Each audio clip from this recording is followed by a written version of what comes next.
नमस्कार। आज हम बात कर रहे हैं कि सरल अंग्रेजी कैसे बोलें, मतलब कुछ कारगर तरीकों पर। हमारे पास एक लेख है, सरल अंग्रेजी बोलने के 7 सूत्र। तो आज हम इसी में दिए गए जो नुस्खे हैं उनको समझने की कोशिश करेंगे और देखेंगे कि भाई क्या वाकई इन तरीकों से अंग्रेजी सीखना आसान हो सकता है। चलिए तो फिर इस लेख के सुझावों पर एक नजर डालते हैं, समझते हैं कि इनकी अहमियत क्या है। पहला सूत्र कहता है रोज सुने, मतलब अंग्रेजी फिल्में हैं, गाने हैं, पॉडकास्ट वगैरह। लेख ये भी कहता है कि शुरुआत में शायद अपनी भाषा में सबटाइटल के साथ देखें हाँ। और फिर धीरे धीरे अंग्रेजी सबटाइटल पर आ जाएं। हाँ, और इसमें जो महत्वपूर्ण बात है वो ये कि आप सक्रिय होके सुने। मतलब सिर्फ बैकग्राउंड में कुछ चल रहा है वो काफी नहीं है। ध्यान देना कि क्या कहा जा रहा है, कैसे कहा जा रहा है। अच्छा। भले ही शुरू में सब कुछ समझ ना आए, बिल्कुल, ये भाषा का जो फ्लो है, उसका लहजा है, उसे पकड़ने में मदद करता है। हाँ, ये अच्छा नुक्ता है। सुनने के बाद दूसरा सूत्र आता है बोलना। चाहे गलती हो पर बोलना है, गलतियों के डर के बिना। दोस्तों से बात करें या फिर अकेले ही अभ्यास कर लें। ले कहता है हिचकिचाना नहीं चाहिए। बिल्कुल, और ये सुनना और बोलना ये साथ साथ चलते हैं। जो सुना है उसको इस्तेमाल करने की कोशिश करना, चाहे टूटी फूटी अंग्रेजी में ही सही। हाँ हाँ। वही तो असल अभ्यास है। और वो जो झिझक है ना, उसे हटाना ही अक्सर पहली और शायद सबसे बड़ी रुकावट होती है। बिल्कुल। तीसरा सूत्र इसी से जुड़ा हुआ लगता है मुझे। छोटे छोटे वाक्य सीखना, जैसे कैन यू हेल्प मी या I don't understand, how much is this. लेख कहता है कि इन्हें बार बार दोहराना चाहिए। हाँ, और ये छोटे वाक्य जो है वो दरअसल बातचीत की नींव की तरह है। इनको इस्तेमाल करने से ना एक तरह का आत्मविश्वास आता है कि हाँ, मैं कुछ बोल सकती हूँ। फटाफट संवाद करने का। हाँ, बिल्कुल। और धीरे धीरे इन्हीं के आधार पर आप बड़े वाक्य बना पाते हैं। सुनने, बोलने और छोटे वाक्यों के बाद चौथा कदम है रोज थोड़ा पढ़ना।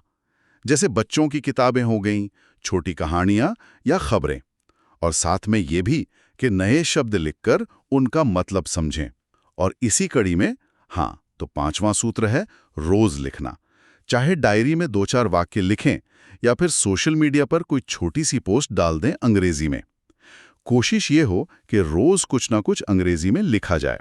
और देखिए, पढ़ने और लिखने का ये जो मेल है ये बहुत शक्तिशाली है। पढ़ना हमें नए शब्द सिखाता है, वाक्य बनाने के तरीके बताता है, जबकि लिखना हमें उन शब्दों और तरीकों को सक्रिय रूप से इस्तेमाल करने का मौका देता है। मतलब उन्हें अपना बनाने का मौका देता है। सही बात है। ये सिर्फ शब्दावली या ग्रामर का अभ्यास नहीं है, ये अपने विचारों को अंग्रेजी में व्यक्त करने की कला को विकसित करना है एक तरह से। सही कहा। अब आते हैं छठे सूत्र पर। ये मुझे काफी दिलचस्प लगा कि प्रक्रिया को मजेदार बनाएं। जैसे गेम्स खेलें। कुछ ऐप्स हैं जैसे डुओलिंगो, मेमोराइज, जिनका जिक्र है लेख में। जी वर्ड पजल या क्विज खेलें। आजकल तो खैर सीखने के कितने मजेदार तरीके आ गए। बिल्कुल, और जब मजा आता है ना तो हम उस काम से जुड़े रहते हैं। जब सीखना बोझ न लगे, खेल जैसा लगे, खासकर भाषा जैसी चीज, तो नियमितता बनाए रखना बहुत आसान हो जाता है। हाँ। ये जो गेमिफिकेशन का फंडा है वो सीखने की प्रक्रिया से तनाव कम कर देता है। और अंत में सातवां सूत्र, और शायद सबसे अहम, धैर्य रखना। लेख साफ कहता है कि भाषा सीखने में वक्त लगता है जी, इसलिए रोज थोड़ा थोड़ा अभ्यास करते रहना बहुत जरूरी है। बिल्कुल, ये बात तो गांठ बांधने वाली है। धैर्य और निरंतरता। रोज 15 मिनट का अभ्यास भी अगर लगातार किया जाए तो महीनों में बहुत बड़ा फर्क ला सकता है। और ये याद रखना भी जरूरी है कि हर किसी के सीखने की रफ्तार अलग होती है। तो दूसरों से तुलना करने की बजाय अपनी रोज की जो छोटी छोटी प्रगति है उस पर ध्यान देना चाहिए। ये एक मैराथन है, स्प्रिंट नहीं। हाँ, सही। तो संक्षेप में अगर देखें तो ये 7 सूत्र हो गए। रोज सुने, बिना डरे बोलें, छोटे वाक्य सीखें, रोज पढ़ें, रोज लिखें, इसे मजेदार बनाएं और सबसे जरूरी धैर्य रखें।